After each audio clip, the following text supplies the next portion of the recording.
and they cared about other people, and that you grow accustomed to it. You didn't care about other people until you had babies. And so now I'm like relearning to this is a horrible sensitive feeling where these people are in peril in this stupid, like, I'm watching this episode of Bosch and it's a little too dark for me, and she's like, yeah, you just haven't gotten adjusted to having emotions, which you got which you got a couple years ago. Well, I also think there's something like, I think this is being focus grouped also, because I just finished a screenplay. The first notes I got back on the screenplay were, make this person a widower, make the main character a widower, show his wife dying, make his daughter, who is in peril and is kidnapped in the movie, younger. Well, but these are tropes, but sure. If that's what that's what they ask for. Darkness. This guy, like, this character needs more motivation. Let's kill his wife at the beginning or something, like, why does everyone's wife? Make sure you show it. That's all right. You ready for our next question? Yeah, we should move to another question. Ham Sinky asks, rank these players. All right, Keith, listen carefully. Okay, I'll write them down. Brooks, and Brooks. Oh, I see where he's going. I see where he's going. I think it's Dylan. This is a dated question, but I like the joke. I threw it in there. It's a good joke. Mike Frederick asks, name your starting five for this season of players who should be getting more playing time. Oh. I nominate Montrezl Harrell for center. Oh, that's a good one. I'm going to go ahead and not only rebuke Montrezl Harrell for center, he's not even the top center on his team that needs more playing time. Of course. That is obviously Boban Marjanovic. Of course. Obviously. So... you want to start it? Let me think. Have a nomination for center? I will say, guys, if you want an amazing Boban t-shirt, you got to go to tpublic.com/user/fastbreakbreakfast. Not a memorable URL, but you can get there. teepublic.com/user/fastbreakbreakfast. Guys who should be playing more, I would say at point guard, I want to say Chris Dunn. I like that. Oh, okay. I just think any minutes not going to Zach LaVine are good minutes. But you were saying? Oh, I was going to say Jaren Jackson Jr. on my Memphis Grizzlies. The Grizzlies who ended their losing streak. I can't even right now, dude. The Grizzlies ended their losing streak against the Lakers by merely playing their best players. What? And it's not like Shelvin Mack is this vested veteran that has earned these minutes over years and years. He's a fringe NBA player. What is Bickerstaff doing? I don't know. So anyway, Bickerstaff is driving me nuts. His crazy lineups. Anyway, I can't believe it. Jaren Jackson has as many blocks as Joel Embiid, has more blocks than Karl Anthony Towns and Marc Gasol, and he's doing it in limited minutes. Jaren Jackson Jr. averages more points per post-up than Joel Embiid. Joel Embiid is a stretch five now. No, but I'm saying they're the only two guys who are averaging over, I think, a point per post-up on, like whatever the minimum number of attempts is. We don't get these stats accurately. We're fast break breakfast. That's right. But he averages more points per post-up than Joel Embiid. The guy needs the ball. The guy needs to play. The Grizzlies lost something like 8 in a row where JaMychal Green played more minutes than Jaren Jackson Jr. in the fourth quarters. Just where they're not playing Jaren Jackson Jr. It's crazy. I would say I was thinking Boban. I was thinking Montrezl Harrell, but then those got taken from me. I want to say another rookie, Jim Boylan. Let Wendell Carter. No kidding. Let him do his thing. That's another guy who has like 60 blocks already. That guy is awesome. Can I throw one out there with a caveat? Okay. Nemanja Bjelica against teams that have wronged him. Play him all minutes. Here's another one. Bam Adebayo. Oh yeah. The Heat just Bam Adebayo's offensive rebounding percentage is otherworldly. The Heat just need to let Bam Adebayo go. Just let him do his thing. You got to say someone who's not a Giant. That makes it harder. I'm putting you on the spot. It's not my wheelhouse because I've been falling asleep early and haven't been finishing these late games. Let me check a stat. Let me check a stat on playing time. My gut is saying Josh Hart needs more minutes still for the Los Angeles Lakers. That's about to happen. He's fifth in minutes on the team. He is playing more than Kentavious Caldwell-Pope, who KCP's been fine so far from what I've seen of the Lakers. But like Josh Hart, I feel like should be getting some more playing time. What are some other ones? I think Jeff Teague needs more playing time over Derrick Rose. That's interesting. So Derrick Rose, who is having a great year for him, is still like the worst defensive player in the NBA. And his lineup ratings are still pretty bad.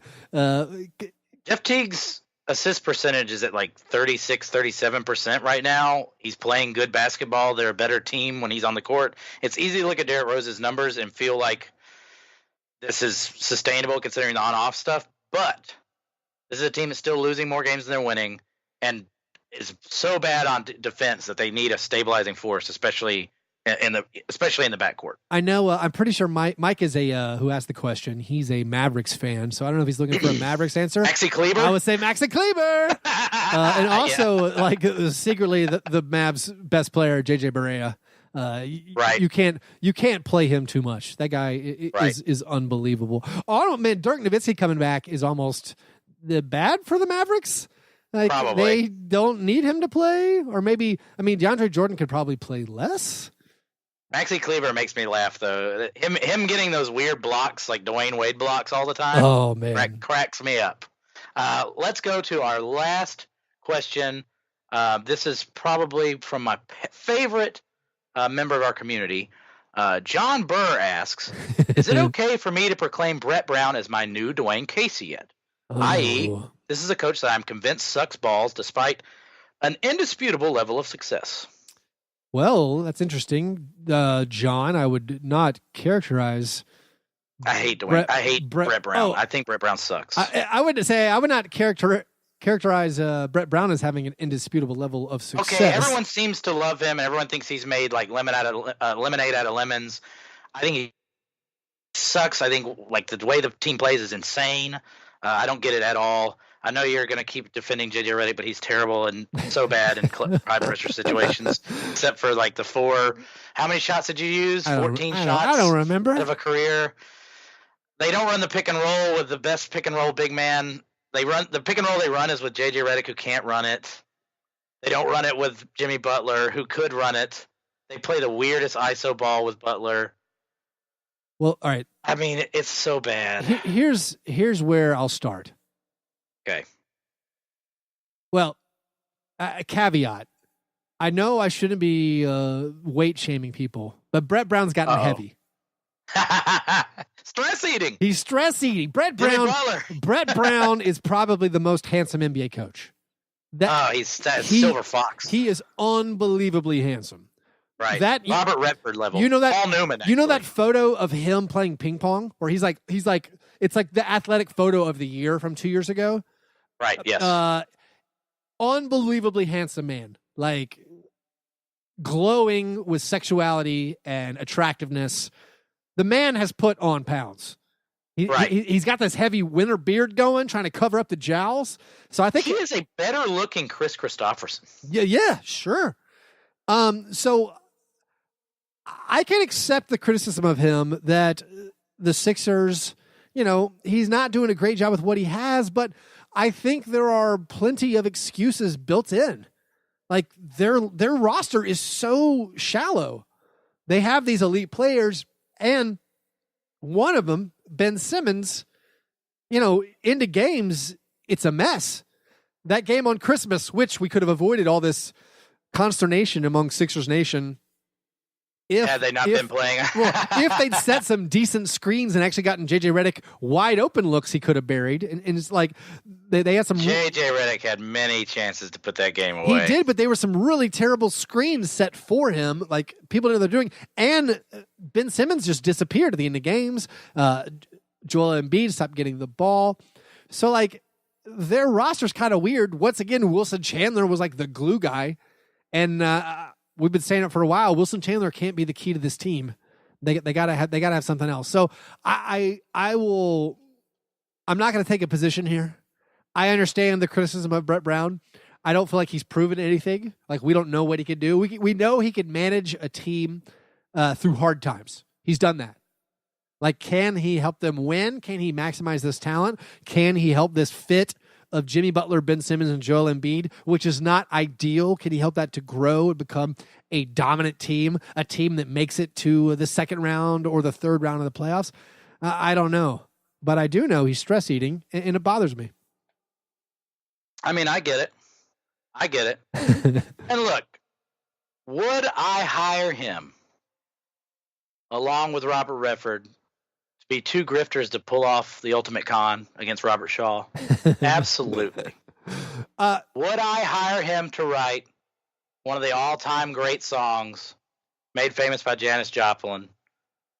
Songs like Sunday Morning Coming Down? Absolutely. Would I hire him to star alongside Wesley Snipes in a series about vampires? Absolutely. I just wouldn't have him be my coach, let alone GM.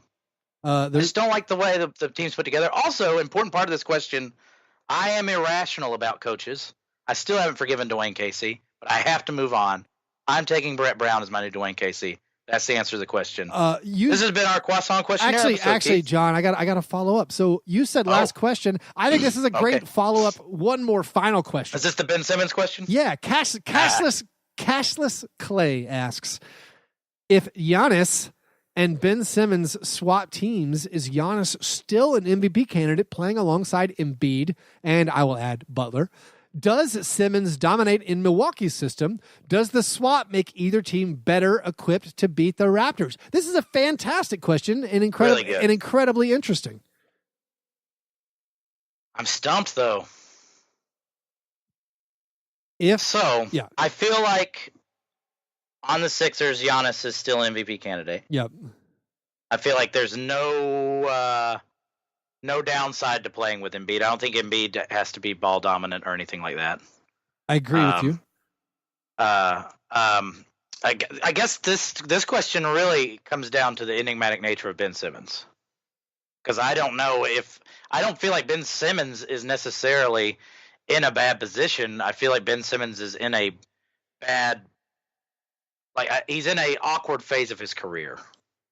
Well, he's in the all right. You were really cool as a rookie, but oh wait, seriously, you can't shoot at all, and you're never going to shoot? On Christmas Day, he hit the longest shot of his career. He hit a 22-foot jump shot, longest. The shot. I remember the shot. He was forced to shoot it by the shot clock. So, is Giannis still an MVP candidate playing alongside Joel Embiid? Absolutely, absolutely. That team is unbelievably good. I mean,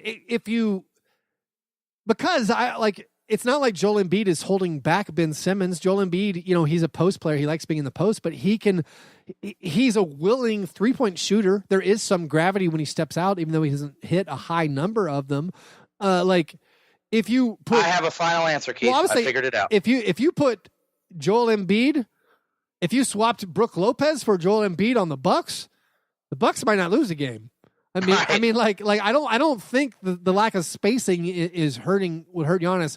So I think Simmons would maybe have less pressure if he was on the Bucks with just a Brook Lopez standing on the perimeter the whole time. So maybe he would. He might have a more Giannis-like game. Also, Budenholzer, better coach than Brett Brown. The correct answer is everyone's better with Budenholzer instead of Brett Brown. There. Yeah, so I think it's a great question. I think if Antetokounmpo is on the Sixers with Embiid, I think they are well equipped to beat the Raptors to finish the second half of that question. All right, so those were a whole bunch of Croissant questionnaires. If you want to submit your own question to be answered on air, you got to become a Patreon supporter. You do that at patreon.com/fastbreakbreakfast.